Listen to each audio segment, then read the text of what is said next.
She was just a schoolgirl, quiet, curious, and full of dreams, but her voice, soft yet strong, became a danger to those who feared education.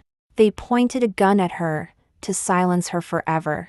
But the bullet didn't stop her, it woke her up. And through her pain, she found a voice that would echo around the world. Who is Malala?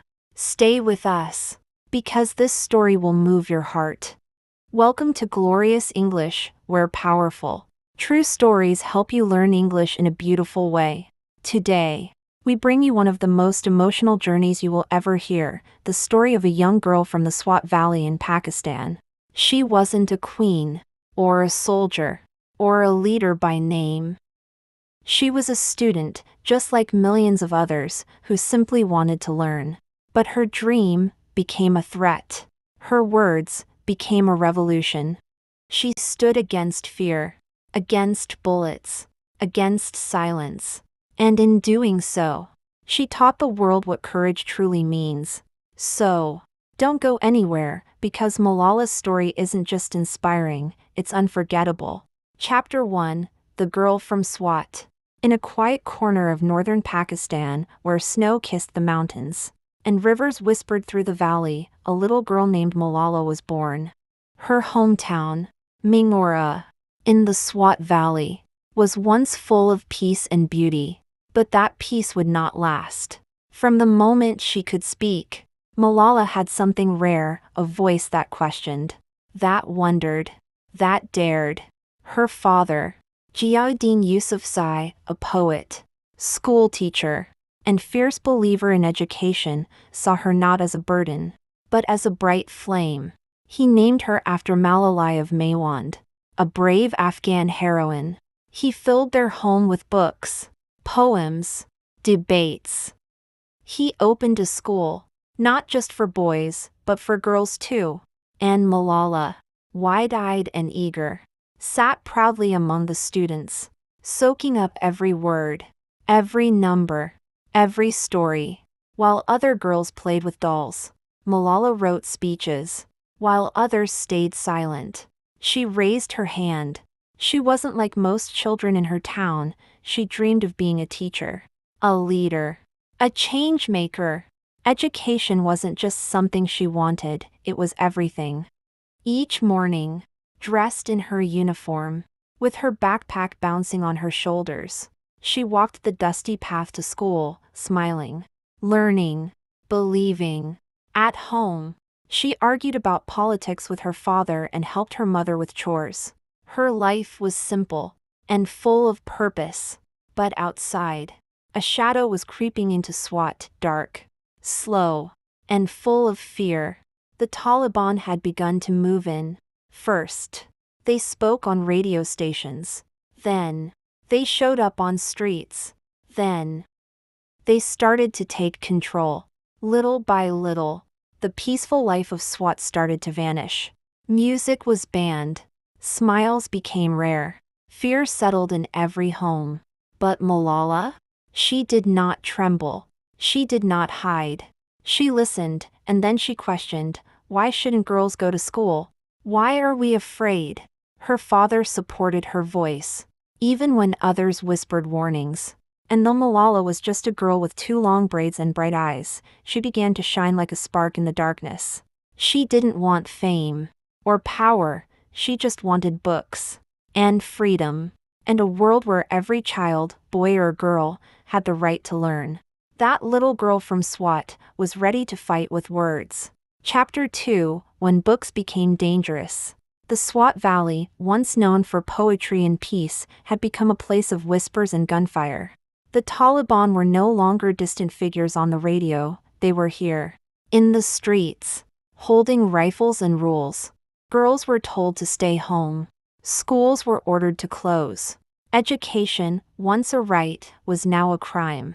Black-turbaned men shouted from loudspeakers, girls must not study. And one by one, school doors shut. Fear wrapped the valley like smoke. But Malala?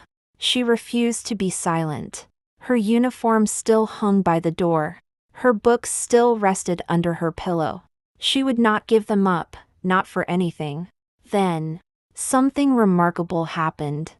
In early 2009, when Malala was just 11 years old, a BBC journalist approached her father with a dangerous idea: would Malala secretly write about life under Taliban rule? She agreed. Using the fake name Gul Makai, she began sharing her diary, each word a drop of truth. At night, by the light of candles, she described the horror unfolding around her: bombs near her school, friends fleeing, teachers trembling. But her voice didn't shake. It grew stronger. "I love school," she wrote. "Learning is life." Her blog was broadcast across the world, from small homes in Swat to living rooms in London. A hidden voice had risen, and people everywhere were listening. But with each entry, danger crept closer. The Taliban hated voices they couldn't control, especially from a girl. They began to suspect. Whispers started. Her name, Malala, floated in the air like a secret too loud to ignore. Friends urged her to stop. Strangers warned her. Even her mother, strong and quiet, began locking the door twice at night. But Malala would not stop. "Why should I hide?" she asked her father. "I'm not doing anything wrong." She continued to write, to speak, to believe even when the valley was drowning in fear. For her, a book was not just paper. It was a sword. And the more they tried to silence her, the louder her truth became. Chapter 3: The Secret Voice. Malala's words, once written in secret, had now crossed borders. Journalists wanted to meet her. News channels showed her face. Awards began to arrive. The world had discovered this brave girl from Swat, and the world listened. But fame is a double-edged sword. For every cheer from across the globe, there was a growl from the mountains. The Taliban, furious and humiliated, saw Malala as a threat. "She speaks against us," they said. "She teaches girls to fight with books." And in their eyes, that was dangerous. Very dangerous. The voice that once hid behind a pen name now stood boldly in the open, and that made her a target. Still, Malala did not step back. She gave interviews, stood on stages, and spoke into microphones with the strength of someone far older than her years. "I am afraid of no one," she said. "I only fear a world where girls are denied education." Her speeches echoed in schools, in homes, in hearts. She became a symbol, not just of resistance, but of hope. Children began writing letters to her. Girls raised their hands with confidence. Her words had started a movement.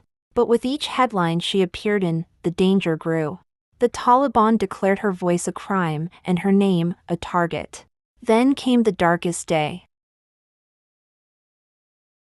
October 9, 2012.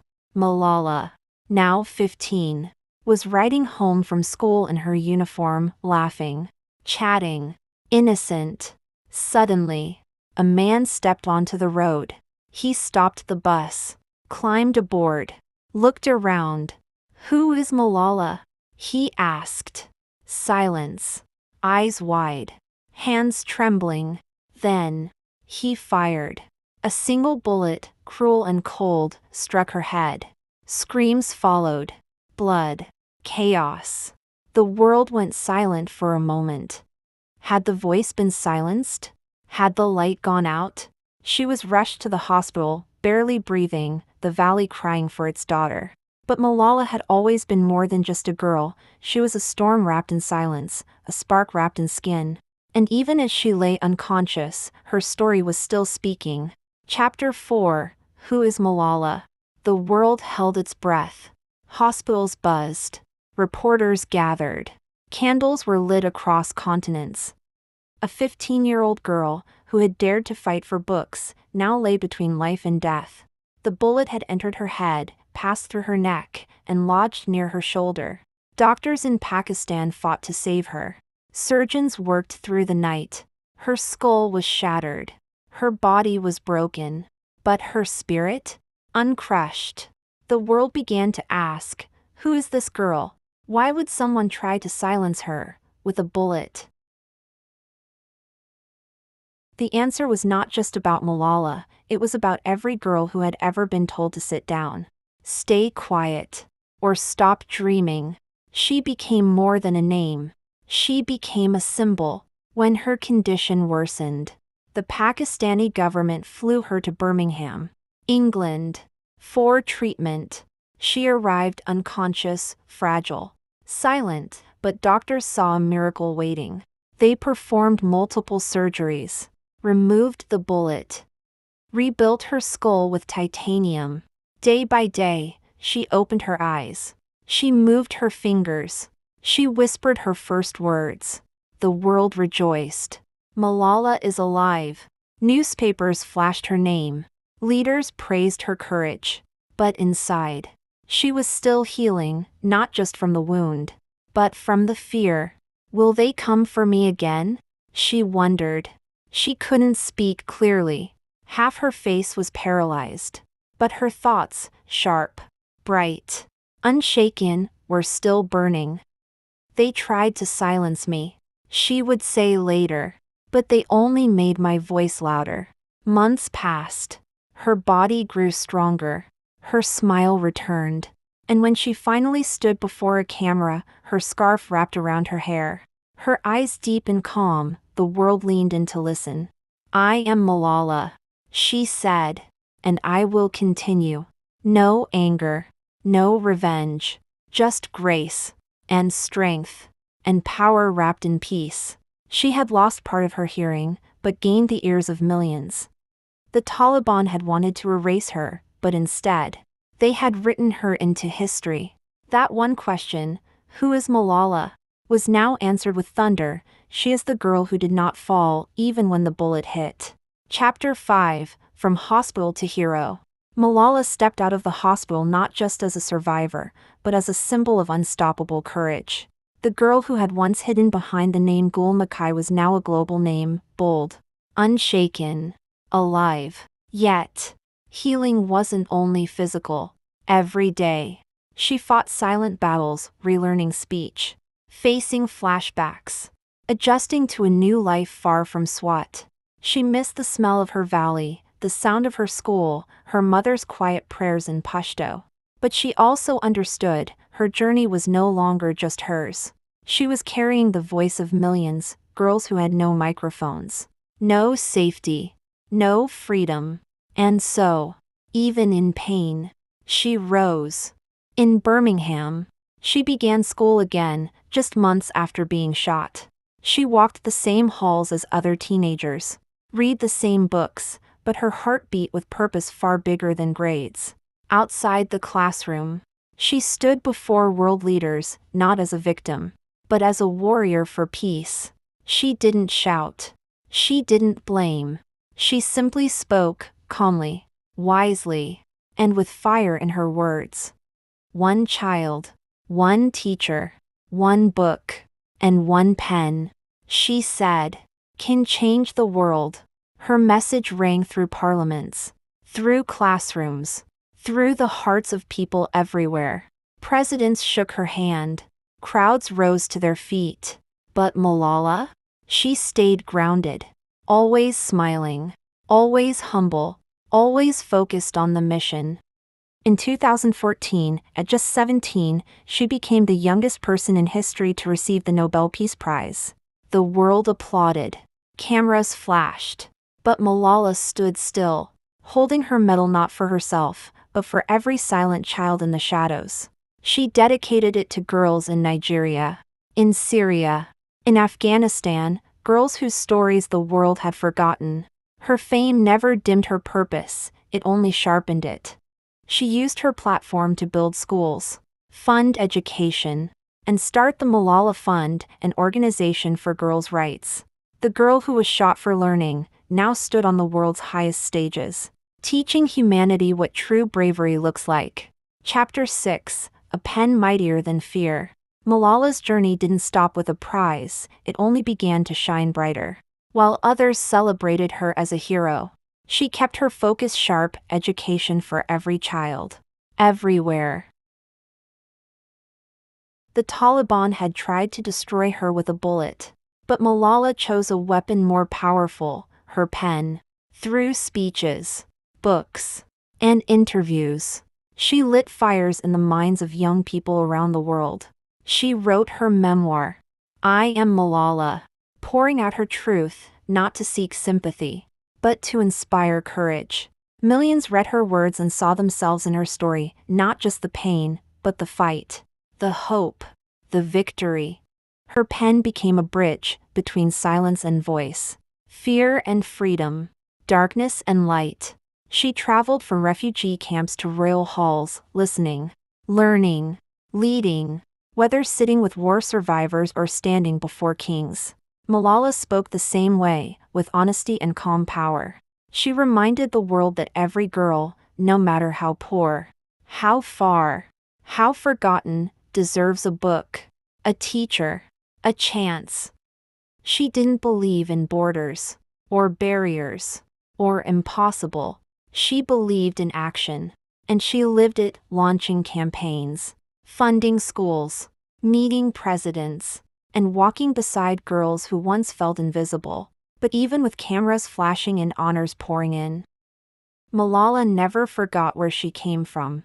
I am still that girl from Swat, she often said, with dreams bigger than bullets. Now, as a young woman, Malala continues her mission, stronger, wiser, and more determined than ever. She studied at Oxford University, stood on Time magazine covers, and built one of the loudest voices in the fight for education. But more than anything, she's a living reminder that fear can be faced, that silence can be broken, and that a single child with courage can shake the world. The Taliban aimed a gun at a girl, and the girl answered with grace. Not with anger, but with purpose. Not with violence, but with vision. Because Malala knew, and showed us all, that the pen will always be mightier than fear. One bullet tried to end her story, but it became the start of a global movement. Malala didn't rise with anger, she rose with hope. She didn't fight with fists, she fought with a pen. Her message is clear, every child has the right to learn. And today, her voice continues to open classrooms, build futures, and light hearts. If her story touched you, please share this video. Let it reach someone who needs strength today. Don't forget to like, comment, and subscribe to Glorious English, where real stories teach real lessons, and every word brings us closer to understanding, courage, and change. Thank you for watching, and never forget, your voice, like Malala's, can change the world.